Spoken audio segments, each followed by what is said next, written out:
If this doesn't work, the drilling of my well, I can't build a house. It's not a problem of delays. I will be done. Because before I can get a building permit in this county, I have to prove I have safe, potable water. And today, we might find out if I do. I'm Margot, and this is 6 Acres Solo. I recently bought land that lies on a 650-foot high ridge in the Pacific Northwest, which sounds ideal in so many ways. Except in this area of the country, the part of the country that's known for so much rain, it is actually also known for problematic wells. Even my new neighbors, who are lower than me on this mountain, had to drill deep to find water. So this process of drilling for water, it's about as high stakes as you get in home rural land development. There isn't much of a plan B in this county if I don't strike good water. And here's the part that's hard to wrap your head around. I could end up spending tens of thousands of dollars and still end up with nothing. No water, no ability to build a home, an expensive piece of property that I can only grow trees on or camp on for 2 weeks at a time. It's so stressful because there's no way to really tell what lies beneath the ground. It's all one big gamble. You don't strike it at this depth. Do you want to pay more, a lot more to go deeper, or do you want to stop and move someplace else, or do you want to give up entirely? It's crazy. Now, the whole thing starts with finding contractors. This well project requires not just finding one contractor, it requires two. One to drill the well and another to install the pump and pressurize the system. In rural areas, both contractors and permits can be challenging. Additionally, in some parts of the country today, there's really a severe shortage of well drillers. In some places, we're hearing that waiting lists can be years long. Think about that. You need a well. It's going to be 2 years before they can even come to your property. That's terrifying. No well, no permit, no house in this county. It took me weeks of calling around, but finally I found a local driller who could come out actually within a few weeks. Miracles! Huge win and a relief. He was so kind and so friendly. I met him on site. He was very upfront about cost and challenges of drilling in this area. Another guy that I contacted wanted to add a $4,500 location charge to my bill because I was 40 minutes away from his shop. $4,500. Really? Gas is expensive, but come on. Now, in my research, I had seen YouTube videos where people were paying $35, $45 a foot for well drilling. And this was as recently as 2 years ago. Not anymore. Thanks to COVID and tariffs, it's now $85 per foot. That's just drilling the hole and putting in the pipe. It doesn't include the pump or the pressurized system, nothing else. I knew the neighbors had to go more than 300 feet. I knew this was going to cost. That was bad. What was worse is I was going to have to pay even if no water was struck. I was really hung up on this part, you could tell. Anything I could do here to increase my odds, I was game for. I had recalled that the original owner of the land suggested a spot for the well. It was a spot picked by his dad, who's a trained water witcher. How cool is that?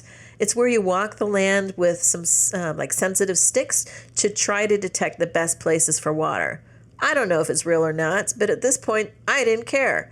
I mentioned to my well guy that a water witcher had selected a certain spot behind the home build site.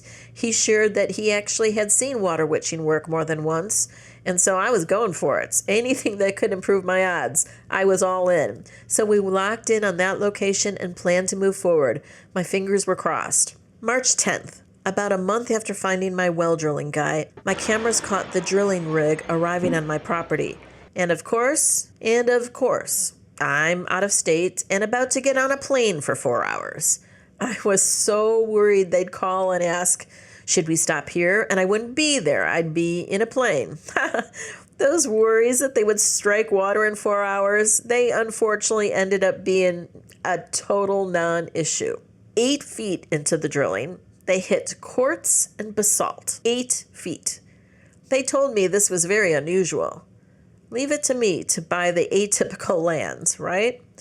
My land is apparently on a 650 high ridge line of old volcanic rock. Now, this is great for stability. Basalt and quartz are very, very hard. Unfortunately, this is terrible for drilling speed.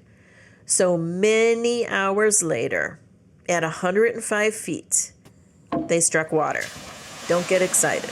It was 2.5 gallons per minute, and it was associated with a big but. This water wasn't necessarily a reliable source. It's what my driller called a perched aquifer.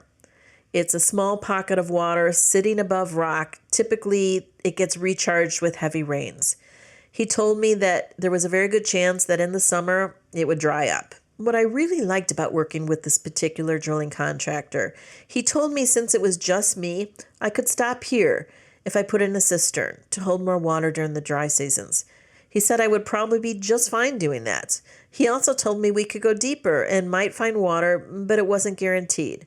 I really liked that he gave me options to choose from, and they felt very transparent. I told him to go deeper. While it was a gamble, I knew the neighbors had found reliable water deeper. Many, many hours later, 250 feet, I get a text. No improvement. We're still at 2.5 gallons a minute. Hours later, at 350 feet, woohoo! We're up to 3.5 gallons per minute, and 2 new pockets of water were found. He knew my goal was 5. He wasn't sure we were going to get there. He asked me again, keep going? At this point, I'm already so far in, I said yes. We finally stopped at 400 feet. Final output, about 4 gallons per minute. Not amazing. Officially, borderline, but better and workable. It should be okay for my personal use. And the depth of this well means I have 600 gallons of water storage in it, which is a bonus. I so wish we were done here. But no, drilling the well, that's only half the story. Now I need the second contractor to install the pump and pressurize the system. This part is just as critical, because without it, you can't get the water you found. It didn't take me long at all to find the second contractor, and the prices for that pump that goes deep and the pressurized tank and the water test and all those related costs, they were actually pretty much in line with what I thought they would be. April Fool's Day. My security camera told me the pump guys were on site. It was just expected to be a day job. It all went well, mostly. No issues with the pump installation. But unfortunately, this Friday, the water test came back. Some good news. Nitrate and E. coli, they both test for septic water incursion. They both passed. Yay! But there's some bad news. Coliform. It's testing for groundwater contamination, and it failed. Mud probably got into the well during the pump installation. Given all the rain, it's not hard to imagine how that might have happened. Unfortunately, what this means is I'm still not in the clear. Now I have to get the well shocked and retested. It's going to be another $400 to $600. Oh, and I'm still waiting for the chloride test, which tests for seawater incursion. That's a nail biter. That test is still weeks out, and it's nerve-wracking. Remember, I can't get a building permit until I have proven safe drinking water. Speaking of permits, I'm still waiting for the civil engineer plans to be completed in a few weeks. After that, I'll be ready to submit for building permits if I can get this water thing fixed. What is it that they say? 2 steps forward, 1 step back? It feels like this has been this whole journey. All right, my cost so far for a thing that I'm not even sure that I can use yet. Drilling, $40,000. The pump stuff, $10,000. So yeah, $50,000 before I can even apply for a permit. Now, it could have been more. Turns out well drilling trucks are really heavy, and when they drive on gravel driveways in the winter wet season, they can really mess up your driveway. A lot of damage was done when they came on site. It's not their fault. I was anxious to get it done. I could have waited for the dry season.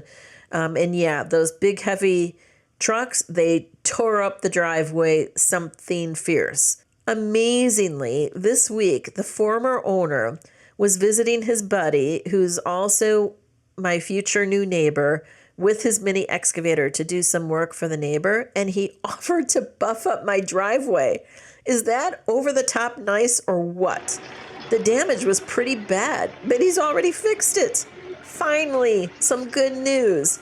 The good news is not only the fixed driveway, it's that I apparently have amazing neighbors. Yo, amazing. Well, costs, of course, are going to vary widely across the country, and there are DIY options that are allowed in some places. Just remember that well costs that you're seeing on YouTube are likely today much higher than what they were a few years ago. So remember, they can make or break your entire project.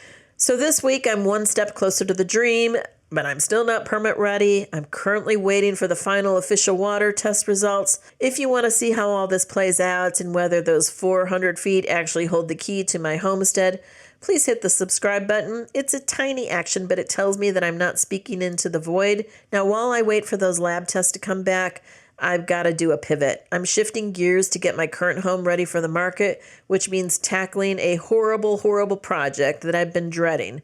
Fixing the ugliest garage in the world. I'm not exaggerating here. It's pretty horrific. Think mustard and green and holes. Lots and lots of holes. You're not going to want to miss it. My DIY skills are something to behold. I'll see you in the next one. This is Margot. Have a good one.